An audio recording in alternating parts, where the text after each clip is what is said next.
a heavy heart to say that there are individuals in today's society who believe that kids with special needs will never amount to anything, nor could they contribute to any part of society. I have personally been around kids with special needs in the role that I do at my job, and I have watched my grandfather's son grow into the man he is today while facing all the struggles that come with autism and special needs disorders. So I have been a witness to the neglect and unequal support of these kids in the school system.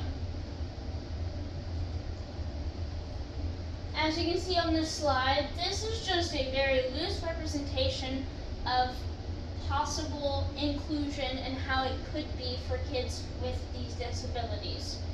Unfortunately, this does not happen very often, and when it does, it's usually only involving other kids with special needs and not the general education part of the school. It should be noted that according to the Texas Tribune, published October 2024, that Texas is clawing away $607 million in federal funding for special education services. Programs like SHARS, which is the School Health and Related Services, provides over 100 different school districts critical funding for these special education services. They reimburse schools for things like nursing, counseling, and transportation for kids who are eligible through Medicaid. And many of the kids that do benefit from these programs come from low-income families and housings. As a result of this drastic cut, according to the Texas Standard published January 2024, this cut is exacerbating already existing problems surrounding the special education programs in Texas. Districts spend about $2 billion more per year than they are reimbursed by the state. And additionally, districts are legally required to provide these services for these kids.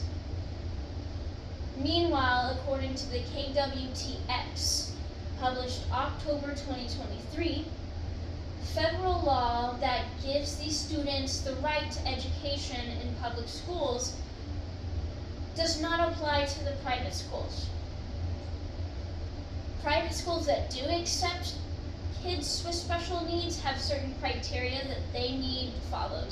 So they could have a preference and allow a specific certain type of disability in while not letting others in. Also, private schools are very expensive and usually are out of the budget for those in the surrounding areas, including families with special needs kids.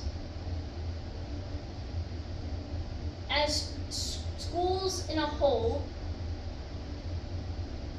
back in 2004 to 2017, students did not receive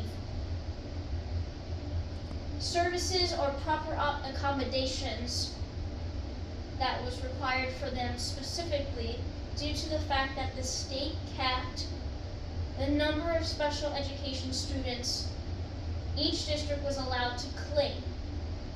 So they dropped this number to 8.5% during this time.